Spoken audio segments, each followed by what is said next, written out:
Good afternoon. I'm Dr. Florely Joy Gregorio, or Dr. Akads for short, and I will be discussing to you menopause and staying healthy beyond 40. Sino po sa atin ang more than 40 years old na? Kindly give us a show of hands.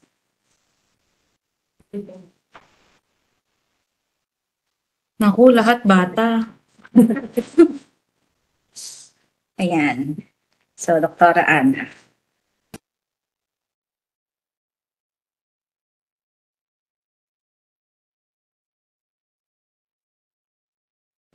So, why do you think i-discuss ng OB department ito? Ang menopause. Because for the past years, there has been a rising concern on midlife crisis because as we know, the life expectancy already of women has increased. So what do you think is the life expectancy already of people nowadays? Kung dati 60, ilan na kaya ngayon?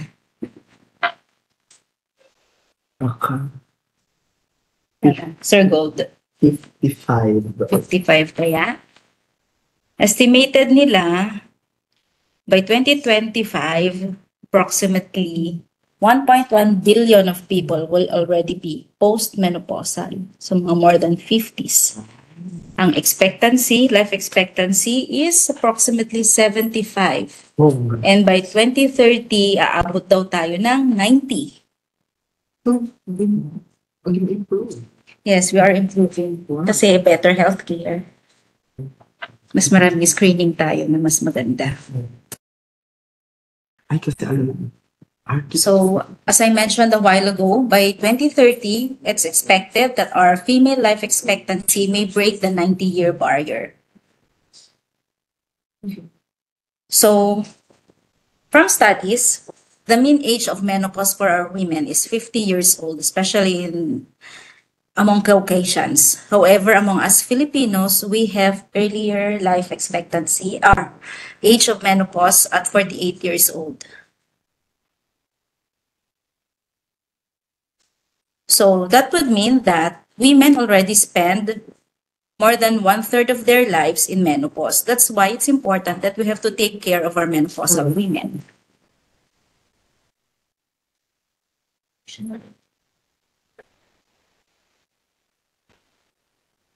Okay.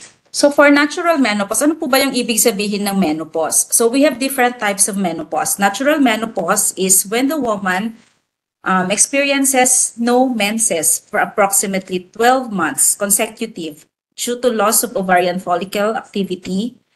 And the average age, as I said a while ago, is 50 or 51 years old.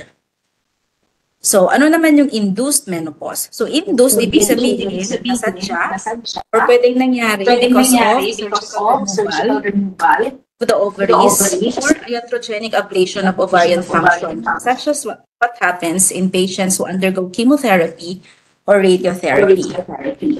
We also have another term. We have premature menopause or primary ovarian insufficiency.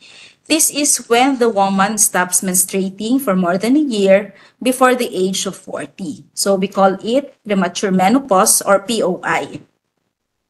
We also have the term early menopause, which occurs between 40 to 45 years old.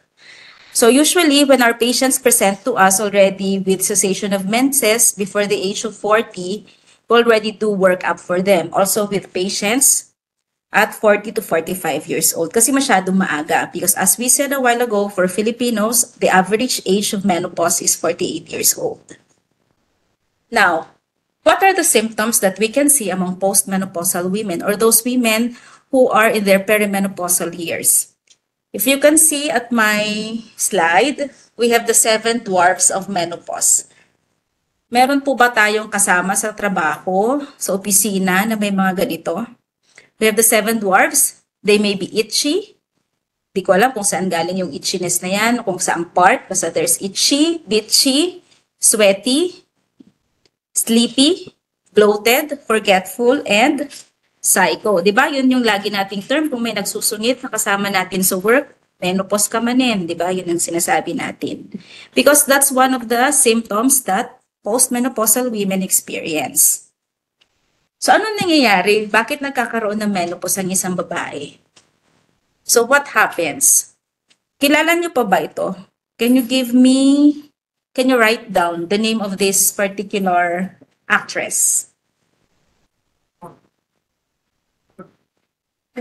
Sino to? Generation ba natin? Yun ang tanong. Generation niyo ba? Na ako Blue Lagoon. So, sino siya? Demi Moore. Yes, it's Demi Moore. Sayang wala akong voucher. isang ba? So, si Demi Moore, during her reproductive age, tingnan natin yung estrogen niya. Ang ganda-ganda ng skin, di ba? Also, during her pregnancy, ang taas ng estrogen niya. Umaabot siya ng 10,000 to 40,000. This is the usual range of estrogen levels among pregnant women. Sino man pinakapukaw ikisal ko na ako, mapantay-claim dyan meeting unit. Makaamo, sa sino man pinakapukaw ikisal ko na ako, mapantay-claim dyan meeting unit. In comparison, when a patient undergoes menopause, her estrogen levels decline hanggang 10 to 25 na lang yan. So that would bring about the changes that we see in postmenopausal women. Pag nawala na yung estrogen or kumonti na yung estrogen, nagkakaroon na sila ng changes. So what are the effects of menopause on the various organ systems in our bodies? So first, we have the central nervous system. May effect ito. Collagen and other tissues, vulvovaginal atrophy. There would be changes in the bone health, degenerative arthritis, and cardiovascular effects. So in the CNS, this is an active site of estrogen action and formation. So in our CNS, in our brains, these are usually linked to well-being, cognition, and mood. So ano yung hallmark feature ng kumokonting estrogen level in our brains? As you can see from this slide, it's the hot flush. So, what is a hot flush or a vasomotor episode? This refers to the acute sensation of heat, and the flush or vasomotor episode includes changes in the early perception of this event and other skin changes, including diaphoresis. Kaya kung maalala nyo yung flash ko kanina na 7 dwarfs of menopause, kasama dun ang sweaty. Kasi lagi silang, yung iba naka-aircon, nilalamig, yung isang patient, yung isang employee, init na init, nag-electric fan, hindi pa enough sa kanya. So, sometimes they have hot flashes, even in the middle of the day, even at night, kakaroon sila ng hot flashes. And this is the hallmark feature of declining estrogen status in the brain.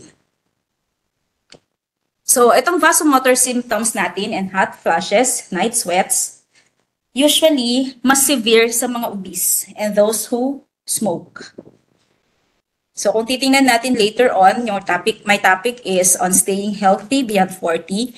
So may mga naka-encircle dito na when you are obese, if you are currently smoking, you can have more severe or frequent hot flashes. So these are those that are modifiable factors for us. Mr. Juanito King, na mapantiyag meeting unit. Mr. Juanito King, na mapantiyag meeting unit. What else sa CNS natin? Ano pang effect? They may have dementia and cardiovascular disease. And for us, for women who are not yet in menopause, we are more protected from strokes because of the estrogen. But when we are already in postmenopause, we may already have strokes at an older age, and the prognosis is even worse as compared with men. So risk factors for stroke again is hypertension, ang kita nyo, may smoking, diabetes, obesity, poor nutrition, physical inactivity. So these are all modifiable. So among Filipino women and among Asians, this is one of the studies done by our mentor, Dr. Luna. The most prevalent symptom among Asian women is not hot flashes sa atin mga Pilipino. It's actually body or joint aches or pains. So ano pa nangyayari? Ano to nandito sa slide? Anong ginagawa nila? nagsasag yung breasts. So, collagen loss is universal. So, there's sagging of breast and the patient may already present with uterine prolapse. So, the patients may already have wrinkles or skin loss. They may present with urinary incontinence and irritative bladder symptoms in 20 to 40% of postmenopausal women. They may have recurrent UTI, uterine prolapse. And within the first 5 years postmenopause, 30% of collagen is lost, with 2% per year for the first 10 years after menopause. Kaya kahit lotion ka ng lotion, inom ka ng inom ng collagen, wala nang effect kasi less yung estrogen status natin after menopause. So what else? Nagkakaroon na din ng incontinence ang mga postmenopausal women natin. And they may have uterine prolapse and urinary symptoms. Ano pa nangyayari? Even down under the private parts of the vagina and vulva, these patients already have dry episodes. So, kung titingnan natin itong slide na to, di ba ang utak ng babae, ang dami nating iniisip. Ayan. Pag-iisip ng shoes, headache generator, kung hindi mo feel yung kausap mo, ang daming rason, kuminsan. And sometimes, tingnan natin dito, sex initiator gland is very small already. Kasi ang dami nating iniisip na work, ang dami nating ibang priorities. That's why, for our male employees, please don't take it against your wives if ever man na hihindian kayo during your loving sessions, kumbaga. Kasi because of the menopausal symptoms that they may have dryness, vaginal dryness, na they will experience already dyspareunia. So instead of having pleasurable sensations when you have your sexual act, mas masakit na yon. So humihindi sila. So dapat you have to be more considerate of them. Kung hindi kaya ng prolonged foreplay, you can make use of your lubricants para mas comfortable naman yung wife niyo. So what else happens among patients with menopause? They may present with osteoporosis already and fractures. Osteoporosis can fracture lives.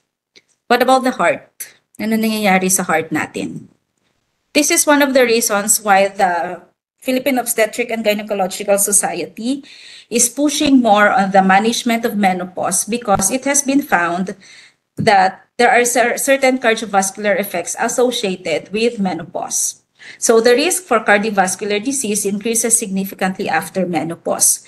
So that those patients who undergo premature menopause, there is 2 to 3-fold increased risk of MI, myocardial infarction, and if you undergo oophorectomy before age 35, there is a 7-fold risk for having MI.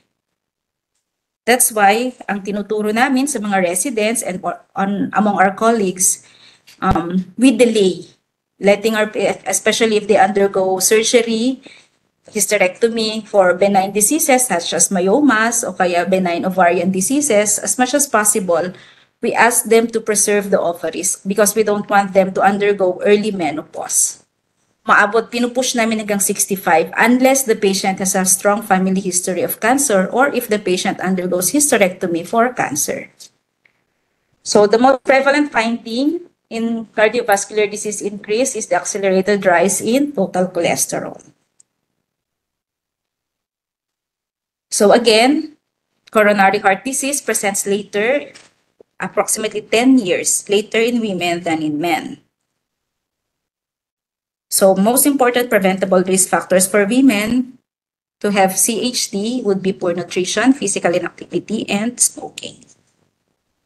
So I have here ABCs of staying healthy beyond 40. So anong gagawin natin para healthy pa rin tayo kahit nag-menopause na tayo? So we have letter A, avoid smoking, caffeine, alcohol, excess salt, and sugar. B, balanced diet. C, we have to consult the clinics. D, we should have adequate vitamin D and calcium supplementation. Exercise, decrease fat, and we should have a God-directed life. So For the factors associated with earlier age of menopause, we have here socioeconomic status. Mas mababa yung socioeconomic status, mas earlier daw ang onset ng menopause. What else? Smoking. If a patient smokes, mas faster and earlier for her to undergo menopause. And if you had hysterectomy before 35, if you belong to the Blacks and Hispanics, and if you live in countries at high altitude. So what's next? Balanced diet. Diniscuss kanina na Ma'am Janice yung pinggang Pinoy. So I know you're familiar with this already. So we have to follow this.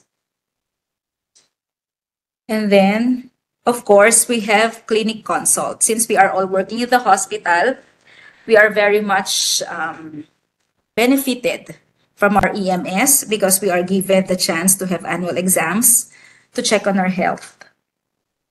So at 40 to 64 years old, chine-check natin lahat ito, clinical breast exam, yearly, abdomen, annual PE. And then what else? We do breast cancer and cervical cancer screening. So ano bang ginagawa natin? For the breast, we encourage people to have breast exam at least once a month. For those women still having their menses, at least day 5 to 7. Or if you are postmenopausal, you do it once a month. You check for any lumps on your breasts.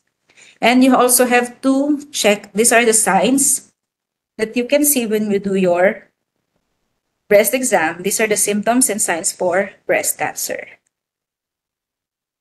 What else? We have to do cervical cancer screening. So these are the recommendations that we are following from USPSTF. At age 30 to 65 years old, we can do cytology or pap smear every 3 years. We have HPV testing every 5 years or co-testing every 5 years. If the patient is more than 65 years old and there's no more need for screening as long as she has adequate negative prior screening results. So pag more than 65 na, ang sabi ng USPSTF, no more screening as long na negative yung prior screening results niya for at least 3 for the past 10 years.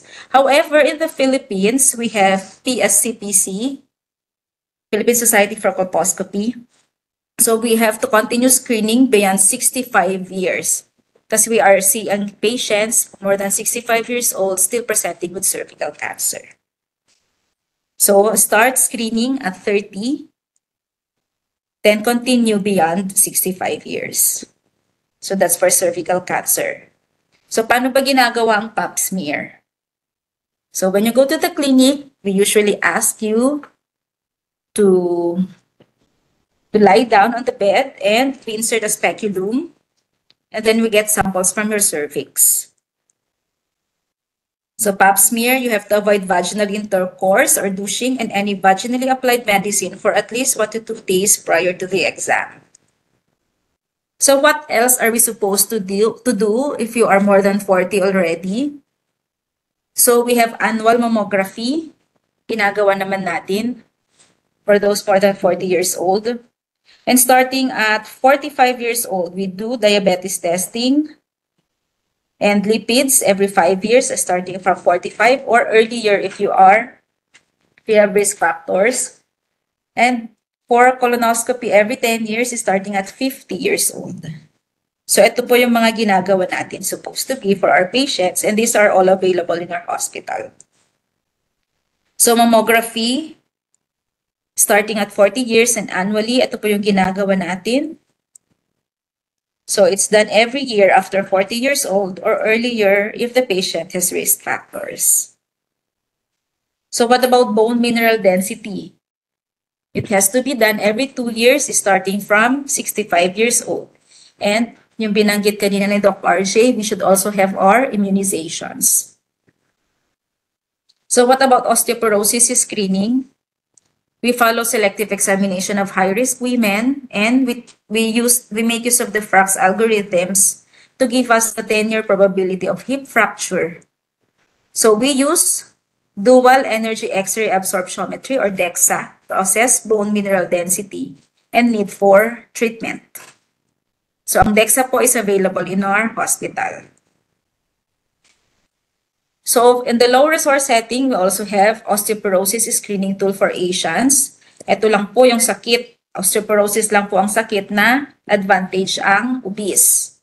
If you are more on the heavier side, mas protective ka. Mas protected ka from it.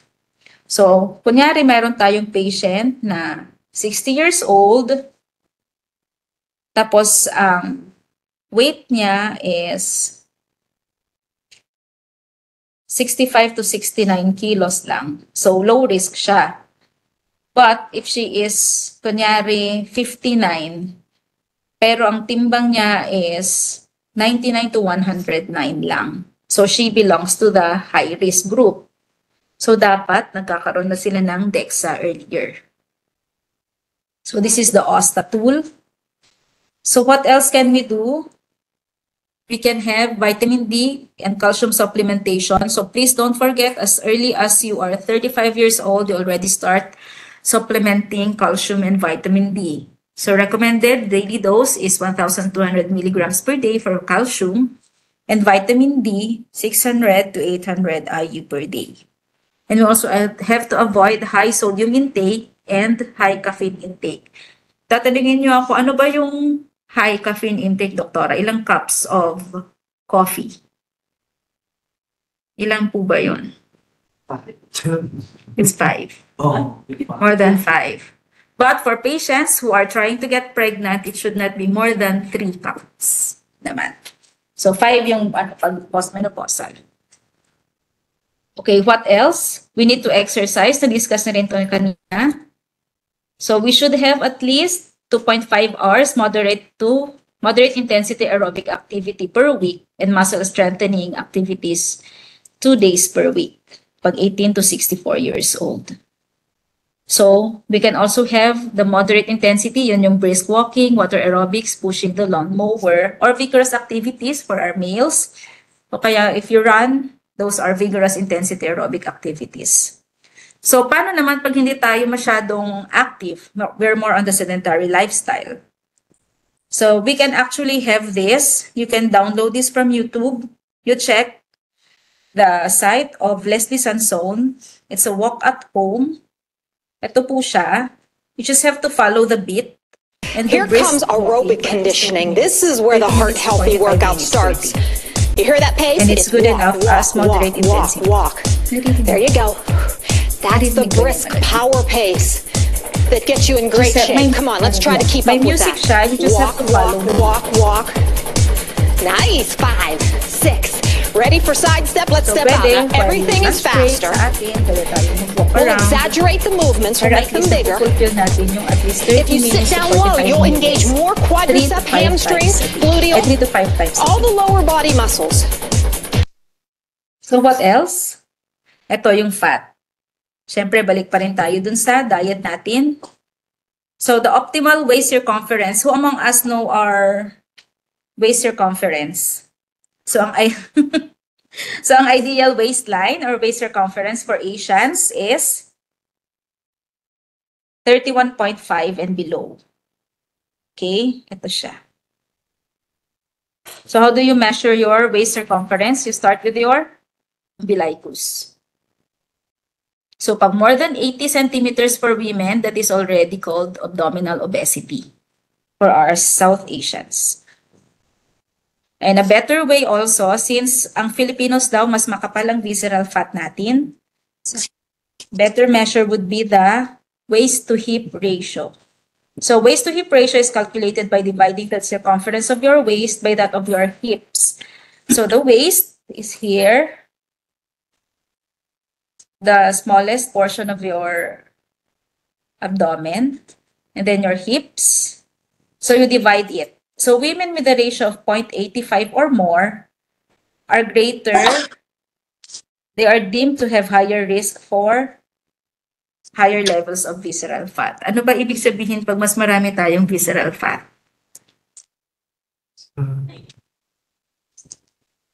Ano nangyayari? Mas mahirap Mahirap i-lose. Diba? Kasi Naka-coat siya. Yeah. It means, Mas prone ka for cardiovascular disease later on. So, dapat binabantayan natin. So, it's the waist to hip ratio. Pag 0.85 and above, yung waist to hip ratio ng isang babae, so, dapat magbawas-bawas tayo. Hirap gawin, ano? So, what else? So, the last would be letter G. Of course, sa lahat ng problems, kagaya kanina sabi ni na Ma'am Heart, yung mental health natin, lagi we should set aside time to meditate for our mental health and to talk with God.